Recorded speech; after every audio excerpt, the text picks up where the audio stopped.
and so I just finished watching Fantastic Beasts: The Crimes of Grindelwald, and this movie, it doesn't do much. It really doesn't. There's a little bit more action in this one than there is in the previous Fantastic Beasts: Where to Find Them, but it's still a very slow, very kind of boring series, and that's really seen by the critics on Rotten Tomatoes. So, in an effort to thwart Grindelwald's plans of rising pureblood to rule over non-magical beings, Albus Dumbledore enlists his former student Newt Scamander, who agrees to help, unaware of the dangers that lie ahead. Lines are drawn as love and loyalty are tested, even among the truest friends and family, in an increasingly divided wizarding world. This is where the series kind of takes a dark turn, and you see, again, that copy and paste between the Harry Potter franchise and the Fantastic Beasts franchise, as, you know, pure bloods rule all, and, like, muggles are sewer rats. They're nothing. They mean nothing to nobody. So that's definitely still very prevalent in this film. This film failed miserably during its time in the box office. It has a 36% on Rotten Tomatoes, and I mean that's a terrible score. Like, that is super low.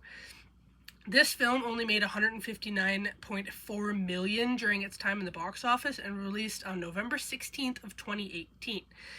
Again, this film is directed by David Yates, who did also directed the Harry Potter franchise as well as the previous Fantastic Beasts film. So, you know, this definitely could have really related, and these films really could have been better.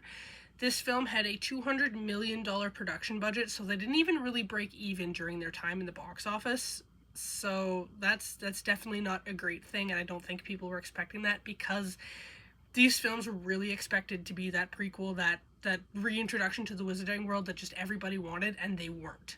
They failed miserably.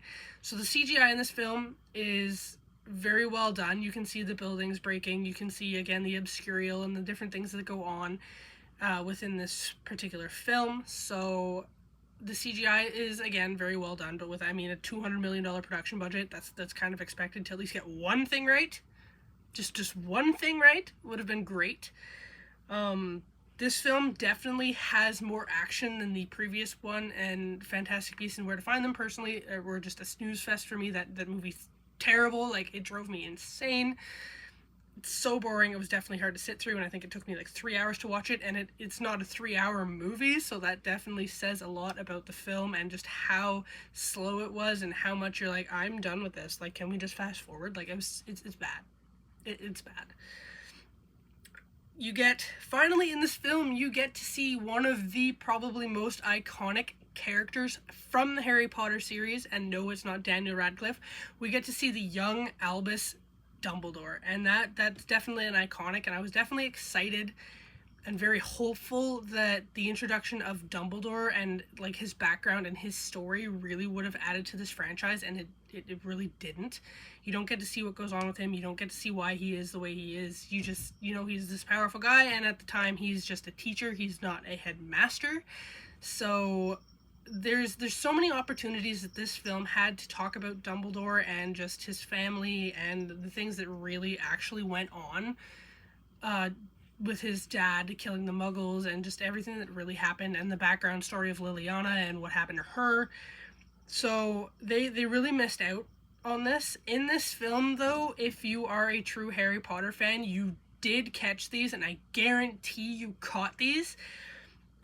We do get to see Albus Dumbledore looking into the mirror of Erised, and that comes into play again in the first Harry Potter film, where Harry Potter actually sits down and gets to see his parents in the mirror, as well as the end scene, of course, with the Philosopher's Stone and obtaining it through the mirror. So that you get to see again. So you're like, I know where that's from. Like, I've seen this before. You get to see Dumbledore teaching a Defense Against the Dark Arts class. So you get to see the Boggart, and you get to see that again in The Prisoner of Azkaban. So that's definitely great.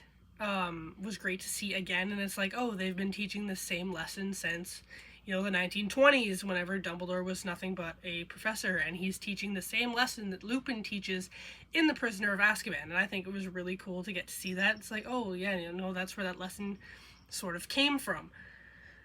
The other thing you get to see and you kind of get to hear and talk about is the unbreakable vow. And we see that late in the Harry Potter series with, of course, Snape makes an unbreakable vow that he will kill Dumbledore if Draco cannot.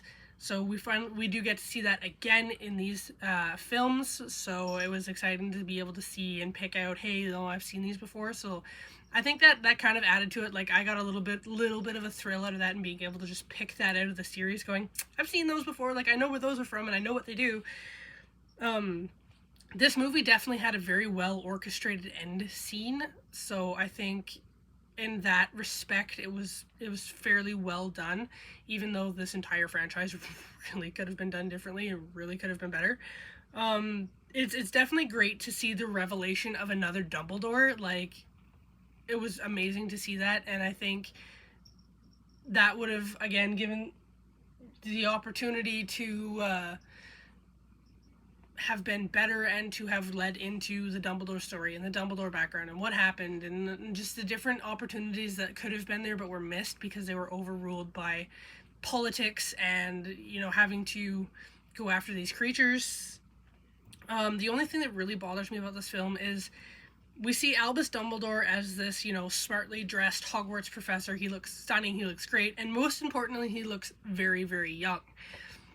Unfortunately, it doesn't match up with the Harry Potter timeline where he goes to the orphanage and meets Tom Riddle for the first time, where he's elderly looking, and the timeline doesn't work because they are only so many years apart, and it's like he's not going to go from this young guy to this old, wrinkled, grungy looking wizard in that span, in that time frame.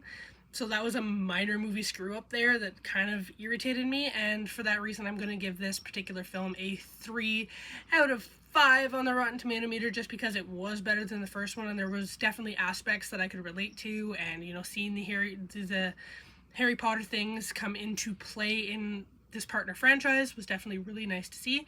If you guys haven't already, please, please, please make sure you hit that sub button and let me know in the comments. I do try to get back to all of you. So until next time, film fans, we'll see you all in the next one.